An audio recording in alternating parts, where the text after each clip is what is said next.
Somehow the San Francisco 49ers season just gets worse. When you think we have hit rock bottom, there's somehow another level to get to. There were a ton of injuries to come out of this game against the Miami Dolphins. Obviously, the Miami Dolphins game in of itself was its own individual disaster. The season is a disaster. The 49ers find out they are eliminated from playoff contention directly before the kickoff of the game. There's a lot of things going on with the San Francisco 49ers, but you already know the vibes. We're going to talk through it. We're going to therapy session it. We're going to work our way through to what I do believe is going to be one of the most important, exciting, stressful off seasons in 49ers recent history. So, are you guys ready for it? If so, drop an SDS in the chat. Smash that like button. And let's get into it all right meow.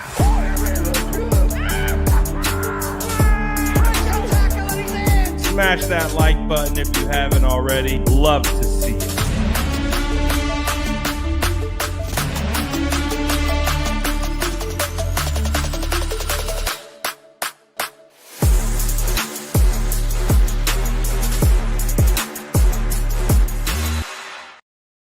What is going down, SDS? I know the faithful are still here, still rocking. I know it hasn't been the greatest of seasons, but I know the gang still going to show up, especially, I forget, Christmas Eve tomorrow. Oh my goodness, how time flies. But first, I want to say shout out to the SDS. It's been a wild year, but I am thankful for all of you. Thankful to every single one of you guys who continue to tune in, continue to keep the chat rolling, venting your frustrations, showing love, whatever it is, doesn't matter. I just wanted to let you all know that you are appreciated. And again, man, I think one of the things that's really tough about years like this is, it's not the outcome that we wanted. But at the end of the day, I think what you really get to see is people's true colors, right? When things start going bad, like we start to really see, who's really level-headed and who's really measured and who's really emotional and all of those things. And there's no right or wrong. We're all going through this journey in our own way.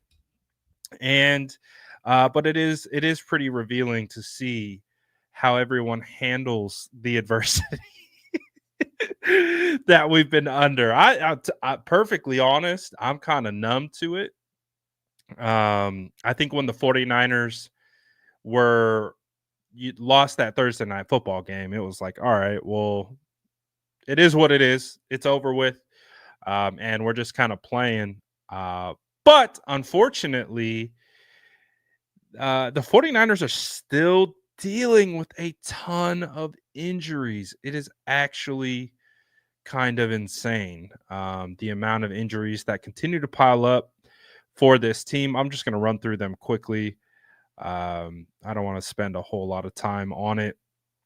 But as you can see, both Aaron Banks and Jalen Moore are going to be out for the season. They are officially done. I don't know how serious Aaron Banks' issue is, or Jalen Moore's quad, but they will miss the rest of the season. Dre Greenlaw has the potential to be shut down for the rest of the year. He is currently dealing with a calf injury. They're waiting for MRI results to determine if he can return. I think the only reason why he would return is because he wants to get paid. So he needs to get reps. He needs to put film. And obviously, coming back from injury, then going it back to being injured, doesn't really bode well for that kind of thing. So he wants to be on the field. Um, but at a certain point, it's like, well, you can't risk, you know, re-injuring yourself yet again just to try to get some rest. So it's a tough situation. But Dre Greenlaw might be done for the year. We do know that Trent Williams is done for the season. He will not return. I kind of felt this was going to be the case. I thought the only chance he was going to return is if the 49ers still had a fighting chance at the playoffs. But the second that they got eliminated from the playoffs, which was essentially that Thursday night football game against the Rams, to me, it didn't make sense um, for him to return. And I have been thinking about this quite a bit. Nigel says, "Do you think Trent comes back next season?" I have no idea what he's thinking, what the process is, but if, as you guys know about the way that I think about things, I'm a ranges of outcome person, and so I run through the multiple different ranges of outcomes. There is a range of outcome where I do think Trent retires. I don't want that to be the outcome, but I think we also have to understand that Trent has gone through some pretty tragic things off the field. And, speaking from experience, I've actually been in a similar situation to what Trent is going through. When you go through something like that, it causes you to reevaluate what's important to you. What what really m- is important? Is Trent coming back and playing till he's 40? Is that what he values?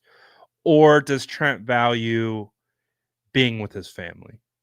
We already know he's gone through insane adversity with the cancer that he had to overcome, believing at one point he was dying and going to pass away, while having young kids. So he's gone through it. Like, he over these last 5 to 6 years for Trent, he's gone through so many different things that I think he will absolutely evaluate what his future holds. I hope he returns, but if he isn't feeling it at a certain point, you have to be honest with yourself, and do what's best for you and your family.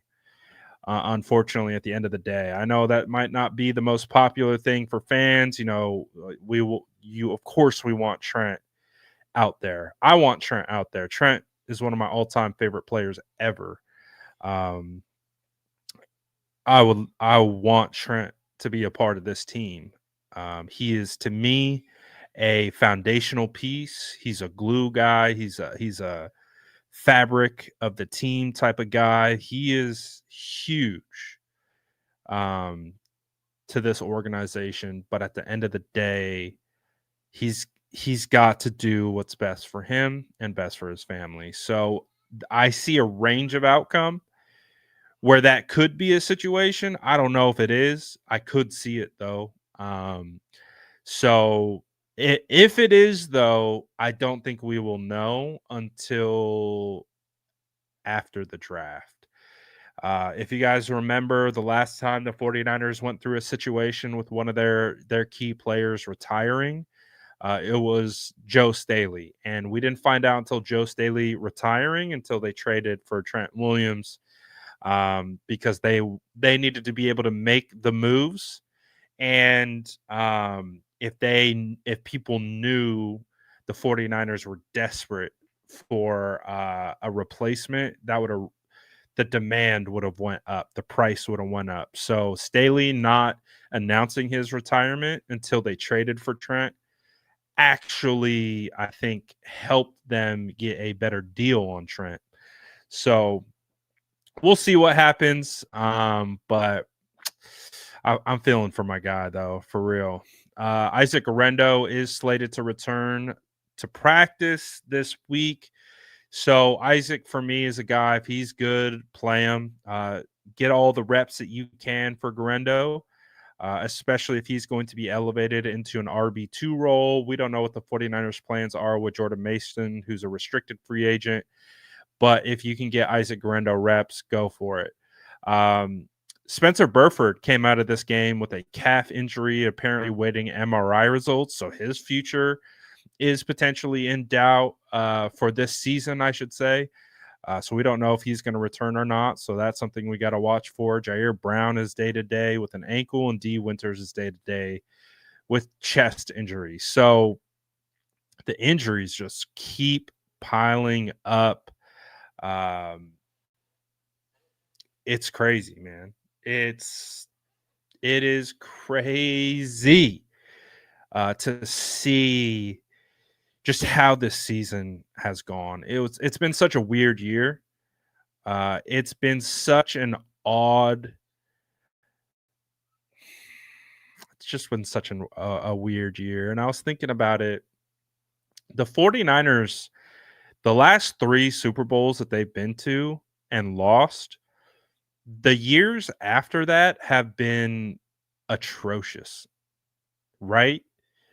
Um, at least it was it no. Well, what I might be thinking of the Harbaugh year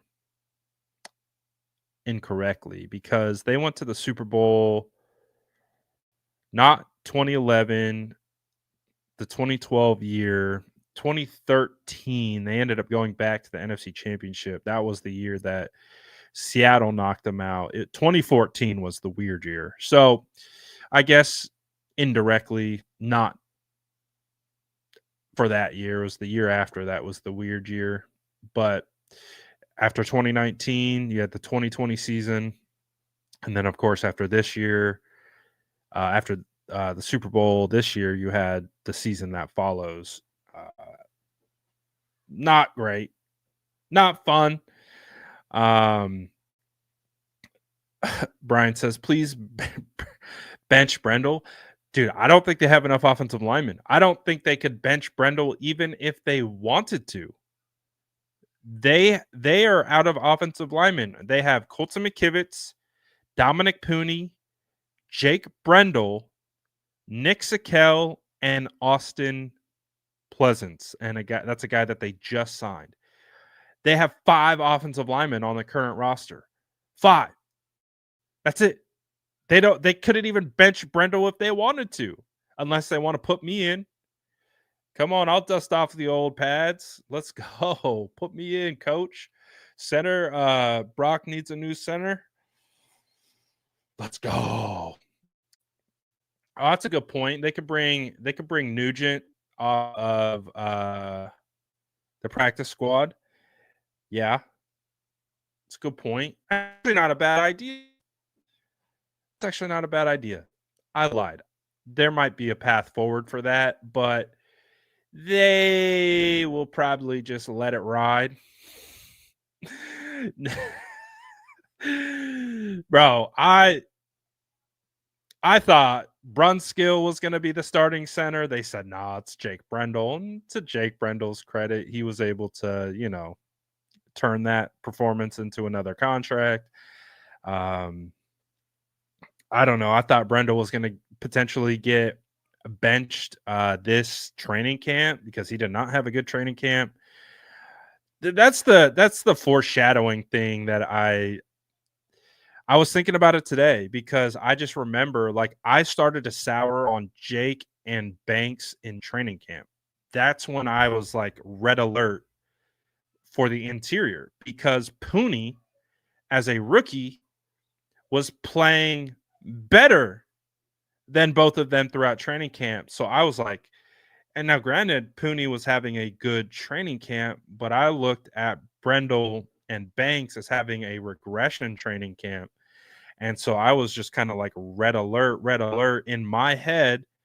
I'm not a big boisterous person. So if I'm seeing concerns, I'll let you know, I'm seeing a little concern. I'm seeing a little bit of this. Wouldn't be surprised if Feliciano starts. I'm not going to be like, red alert, sound the sirens. Um, so I definitely spoke about it. I definitely talked about it. It was something that I had been kind of monitoring, and unfortunately, it just didn't improve as the season progressed. And um, when you talk about the struggles in the run game, it's hard not to talk about Brendel and Banks. In that particular standpoint, um, it's tough, man. It's been a tough year for the 49ers offensive line. Definitely took a step backwards this year. Um, Regardless of Pooney playing better than Burford last year. I mean, Pooney and McKivitz played better this year than Burford and McKivitz did last year, but you also saw a step back with the interior. And then, Trent for the most part, but he was dealing with injuries. So it's been a tough road for sure. And last last last night's game against the Miami Dolphins, I feel like was pretty emblematic of how awful this season has gone. Like just not good. Penalties, uh, missed blocks, missed throws, missed runs, drops. Um, it was brutal, man. That was a brutal game. I don't know how you guys felt about that. Um, but that game was very frustrating to watch. And I talked about it too. Like even seeing Debo play really well was frustrating. I- like that's just I think where I'm at mentally with this team is that I'm seeing uh Debo play his tail off and play really well. And I'm like, "Wha- we needed that last week, man. Like, it doesn't matter. It literally doesn't matter. Like, it matters to a certain extent. You got to play for pride, got to play, show that you can still, come out and have max effort, even though you're not really playing for anything. But holy crap, dude. Like it almost was anger. Like I was getting angry watching Debo play well because I'm just like, oh my gosh, like after all that, after all the tweet and putting yourself ahead of the team and bringing all this spotlight, and when we needed you, you were nowhere to be found. And then now it's like, oh, I don't know. I think it just kind of I think it kind of just set it's like the tone of this season. It's been a like, what the heck? What like nothing is aligned. It doesn't make sense. It's just a lot of questions, a lot of it wasn't all bad. Like Diamador played well, Renardo played well. We had some good moments. We had the opportunities. We just weren't able to like Kittle is Kittle. See, like one of the things that I like love about Kittle is how consistently difficult he or how consistently hard he plays.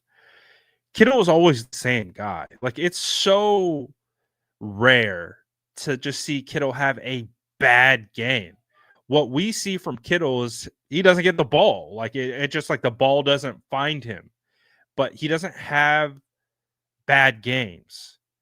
Um, and that's what I love about Kittle is on the field, he brings it week in, week out. He's the most reliable player on the team. Um, he's always in the mindset to play hard no matter the circumstances. And so for Kittle, man, it's he just continues to prove week in, week out why they need to extend him in the off season, and keep him around. They need to pay him. They have to pay that guy. Um, and I know there's a long list of guys that they need to pay, and the they just the guys that keep needing to get paid, it just keeps popping up. But Kittle is a guy that, man, if you're interested in keeping the culture and he's, I mean, they have no other option at tight end, not a single other option. If they don't bring back Kittle, who's their tight end? Who's it going to be? This offense does not operate without a good tight end. We've seen how much they've struggled without having Charlie Warner in the run game. You want to know why? One of the reasons why the run game hasn't been so successful. No one's talked about not having Charlie Warner. He was a huge part of the run game. That's why he got a $12 million contract after having, I think, 11 targets through 4 years, because he's a great blocker. And we haven't had that.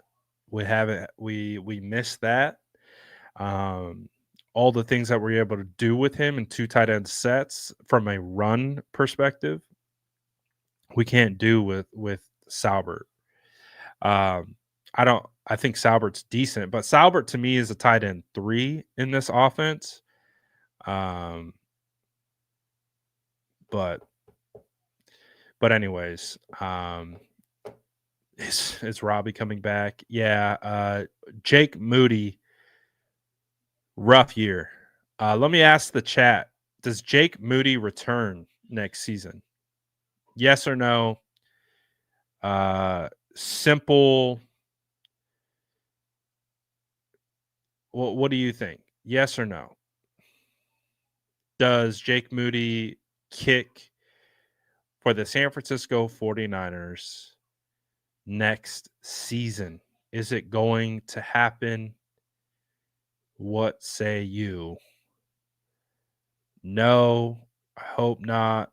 No, I hope not. Yes, yes, he is cheap. Throwback says, hell no. No, no. I dare him to. Yes, but they will probably bring in another kicker to compete in camp. Maybe. No, no, need a new kicker.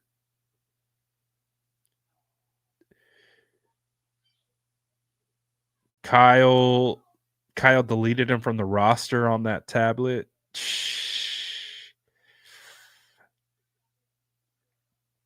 Bro, and Kyle said when they drafted him, he's like, you better be worth this. Kyle planted the seed of doubt the second they drafted him. Kyle said, you better be worth this draft pick right here, pal. When he got on the phone with your kicker. He said, you better not make us regret this. Kyle throwing the tablet on the ground when he misses a field goal is Kyle absolutely regretting this. And I just really hope that they learn their lesson and they never draft specialists again. I just really hope that they don't. I understand like having that like we need the best kicker. If it ain't a kicker in the 6th, 7th, or undrafted, I don't want him. Like, I just can't. It's too much pressure, man. It's too much pressure for a pressure-packed, position already, and you have a coach who's very critical, very demanding. He's not a "I'm gonna put my arm around you when you're struggling" kinda guy. He's the kinda guy who's like, "You stink. Get off my team." Like, you either need a veteran. That's the hard thing, I think, as we, like, look into how to rebuild this roster. Is like, you probably need a veteran kicker. You probably need someone who's been around, who has been in these moments, that Kyle can trust to make the kick. He's got too much on his plate. He doesn't have time to coddle these guys. And I think Kyle's made that abundantly clear. He doesn't coddle anyone. Um, maybe outside. I'm not even going to say it. But he typically doesn't coddle these guys. So if you're struggling, he's going to like let you know you're struggling. And hey, some guys react to that stuff. Some guys are, get the kick in the butt, fire under their pants, or all right, bet. Like, let's go. I'm ready. I'm ready to prove you wrong, or I'm ready to step up. Some guys melt. Some guys melt under that type of, reinforcement. And so I don't know, man. I don't think you can have Mitch Wishnowsky return. He's dealing with your punter has chronic back injuries. Like, I love Mitch, but again, sign someone for however much. Check it off the list. Do not draft a punter. Like, never draft a punter. Ever. Ever. Ever. Ever. Ever. Please. We did it once, and all right, we tried it. We tried it. Let's not do that anymore. Let's go out and find let's go find another punter. And let's go find a veteran kicker who has kicked in this league before, and we'll see if it works. But you know what I mean? It's just like, this is such an imperative off season, because I don't think they have the luxury to get it wrong. They've already kind of burned up that leash of having terrible draft picks. You know, the 2022 draft, the 2023 draft, like they have burned up their resources. They also could have had Isaiah McGuire. They could have had a lot of other guys than Moody and Latu. Um, so this is a huge pivotal offseason, because there's a lot of difficult decisions that are going to need to be made. This roster is going to look a lot different. I think they're going to have to get rid of some names that we have become accustomed to on this team. And I think they got to hit a little bit of a reset. They got to figure out who the core group is, and they got to reset it. They got to figure out how to change some things. And it's going to be fascinating to see what happens and how they do it. So, but they need another home run draft. Shout out to them. They hit on this last draft. For sure. They did. But they need to hit again, and they need to keep drafting offensive linemen. They need to keep drafting defensive linemen. They need to keep drafting linebackers. They need another corner. They need another safety. They need more offensive line, more defensive tackles, more offensive line, and more defensive tackles, more tight ends. They need running back depth. They need wide receiver depth. We got a lot of stuff. We got a lot of stuff. I am reading the Facebook comments. Ivan, boom, roasted. Just got proven wrong. Bingo, bango, bongo. Gotcha. Gotcha. But I'm also just kind of free flowing. You know what I'm saying? I'm I'm I'm watching. I see what you guys are saying. Um but I'm just kind of flowing, man. And if a comment strikes me and I feel it adds to the conversation, I'll bring it up. So, anyways, have I started scouting the draft? I have started to. I've started to. I'm definitely starting to take inventory on who I think, because now the conversation is the 49ers might be picking in the top 12. And if they're picking in the top 12, they have an opportunity to get someone that impact year one. And that is really uh exciting because it's not going to be a quarterback.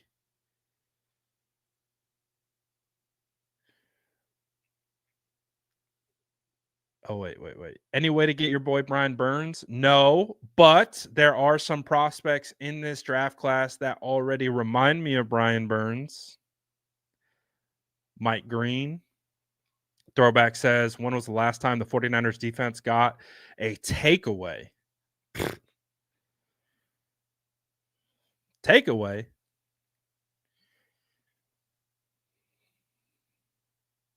I don't know. When was the last time the defense got a takeaway? It wasn't against the Rams. They dropped all those opportunities. It wasn't against the Bears, wasn't against the Bills, wasn't against Green Bay.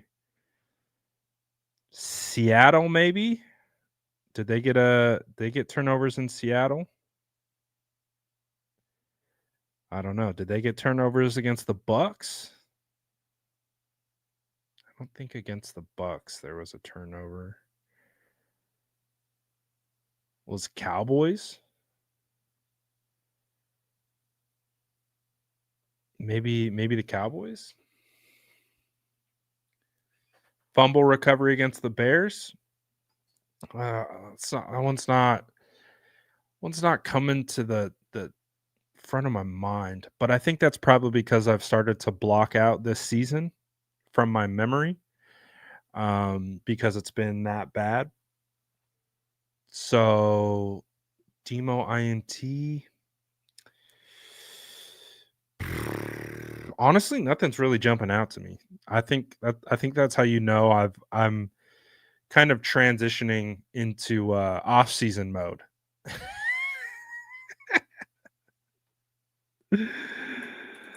Let me see. Last 49ers turnover.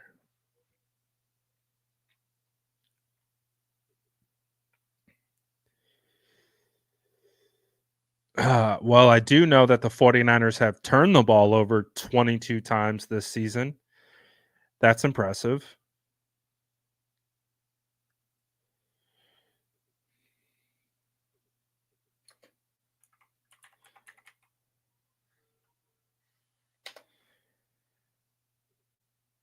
$22 turnovers. Ugh.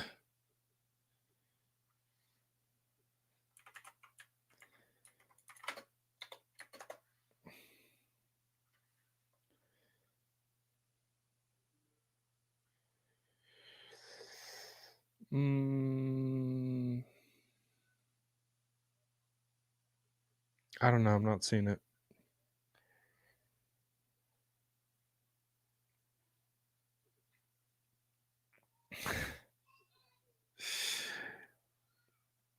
Are we gonna get our my long lost cousin, Mason Graham? I doubt it, but I would love it. I've already started to look at other defensive tackles outside of him because he might be a solidified top 8 pick. We'll see. But if he is available, absolutely uh get him. Get him. And even if it means I would dabble with a potential trade up even. Like, I would consider it. It would have to be worth the cost. I wouldn't spend a lot.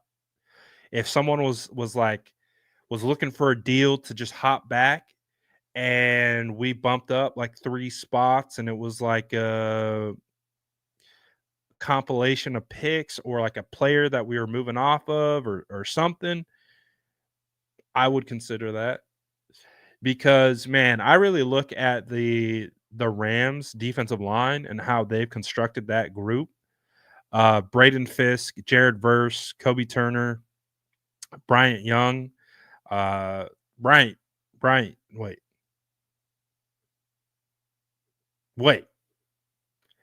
Bryant Young is our Bryant Young.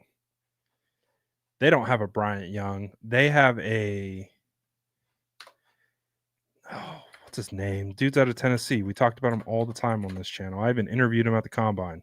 Byron Young.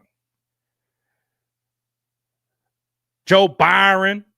Byron Young, not Bryant Young. So, and they got a stacked defensive line and they're young. So I'm hopeful that the 49ers can figure it out and really replenish that defensive line group, be able to obviously rebuild, retool the offensive line. But this is going to be, I think, the most dramatic roster turnover that we will see. I think last year was kind of foreshadowing to the turnover, just like what we saw with Eric Armstead. So I think we'll see more of that, for sure, for sure. So going to be a big off season. Draft season is going to be fully engaged here pretty soon. I mean, it's weird. It's the off season, but we got 2 games left. So the off season conversation is off and running. 49ers got nothing to play for. They're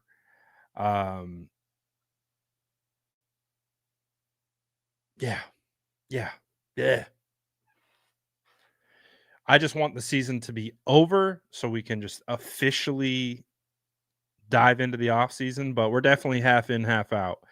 I would actually say we're more into the off season than anything else. But yeah, I'm at this stage too. Like I'm doing all my preliminary work, getting familiar with these prospects. That's one of the things is there's a lot of prospects to break down, and so it'll be nice that that could be the focus. The focus only is free agency, draft. And of course, free agency is what leads us to be better positioned to identify specific targets that they might go after based on positional need. So it's going to be interesting to see what they do in free agency. Do they add offensive linemen in free agency? What do they do? My first draft crush so far is Mike Green, the Marshall defensive end, 17 sacks. He's about 6'4", 248 pounds. And he has the uh he I watched him and I'm like, Brian? I was like, BB, is that you? It was kind of like the same thing when I first watched Brian Burns on tape. It just was like it was an instant thing. When someone I remember on Instagram, I asked that I did the fill out the comment box. What prospect should I look into? Someone said Brian Burns. I had no idea who it was. Turned on the tape and it was like first rep. I was like, I saw it off one rep. You see the length, the speed, the pass rush moves, and you're like, oh. And he's bigger than Brian Burns in regards to weight. He's about 30 pounds heavier than him. So I'm very curious. Very, very curious to see what Mike Green does at the Senior Bowl. And in those scenarios where they are going to mess with him, they're going to put his hand in the dirt. He's going to be going up against the best tackles in the game. And that will be a great opportunity to be able to really kind of size him up and see if the first impression matches and lasts. That's the thing, is you can get a really good first impression on someone, but that's got to withstand through the homework. That's got to withstand through play in, play out, rep in, rep out, game in, game out, to be able to determine how good they really are. So far I'm on first impression status with Mike Green. I really am intrigued by his measurables, and I'm really intrigued by his speed off the edge for sure. So, but I'm definitely, trust me, you guys know, like the last couple years, I haven't been able to dive in to draft season really, because we were playing late into the playoffs, and this is going to give me an opportunity to get like a 2-month head start opposed to the past 2 seasons. So we're going to be breaking down a lot of prospects. So I hope you're into that kind of stuff. I hope you like grinding tape of random prospect from random directional school that I'm like, I like this guy. So anyways, I appreciate everyone though, as always. It's been a rough year, but holidays are coming up, or they're not coming up, they're here. So I don't know what my schedule is going to look like the next 2 days. Probably not going to be doing a whole lot unless, some stuff pops up, but I would imagine I'll be spending most of my time with my family. So I wish you guys a happy holidays and a Merry Christmas, and hopefully you guys have a good time with your families, and just taking some time away off of work or whatever. If you have that opportunity to take some time away from the 49ers, and then when we come back, we're gonna go ahead and get the Lions game out the way, and then we're gonna go ahead and get the Cardinals game out the way, and we're gonna start building out our plan for how to bring back the San Francisco 49ers in 2025. So shout out to all you guys. Merry Christmas to you all, and to all a good night.